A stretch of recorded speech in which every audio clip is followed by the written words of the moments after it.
അതായത് മുമ്പ് റോമാനഗരം വെന്തിരിഞ്ഞപ്പോൾ നീറോ ചക്രവർത്തി വീണ വായിച്ചു എന്ന് കേട്ടിട്ടുണ്ട്. അത് ഇന്നിപ്പോൾ കേരളത്തിൽ അത് നടപ്പാക്കിയത് നമ്മുടെ വനമന്ത്രി ശശീന്ദ്രനാണ്. ഒരു പാവം ആദിവാസി സ്ത്രീയെ കടുവ കൊന്ന് ആ കടുവ വീതിയിൽ ഒരു ജനത മുഴുവൻ വിറങ്ങലിച്ച് നിൽക്കുമ്പോൾ എങ്ങനെ മന്ത്രിക്ക് പാട്ട് പാടാൻ കഴിഞ്ഞു എന്നാണ് ഞാൻ അത്ഭുതപ്പെടുന്നത്. അദ്ദേഹം ഒരു കോൺഗ്രസ് സംസ്കാരത്തിൽ വന്ന ഒരാളല്ലേ, അദ്ദേഹത്തിന് എങ്ങനെ ചെയ്യാൻ കഴിഞ്ഞു? അതുകൊണ്ട് അദ്ദേഹം ഈ കേരളത്തിനോട് തന്നെ അദ്ദേഹം മാപ്പ് ചോദിക്കണം.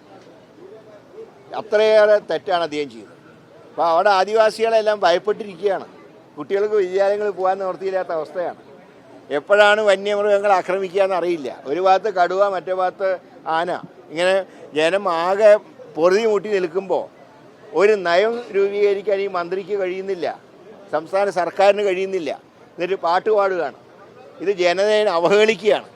അതുകൊണ്ട് മന്ത്രി മാപ്പ് പറയണം, അല്ലെങ്കിൽ അദ്ദേഹത്തിൻ്റെ മന്ത്രിസഭയിൽ നീക്കാൻ മുഖ്യമന്ത്രി തയ്യാറാകണം. അദ്ദേഹത്തിൻ്റെ പാർട്ടിക്ക് പോലും അദ്ദേഹത്തിനെ വേണ്ട. പിന്നെ എന്തിനാണ് അദ്ദേഹത്തിനെ ഇങ്ങനെ ക്യാബിനറ്റിൽ വെച്ചുകൊണ്ടിരിക്കുന്നത് മനസ്സിലാവുന്നില്ല.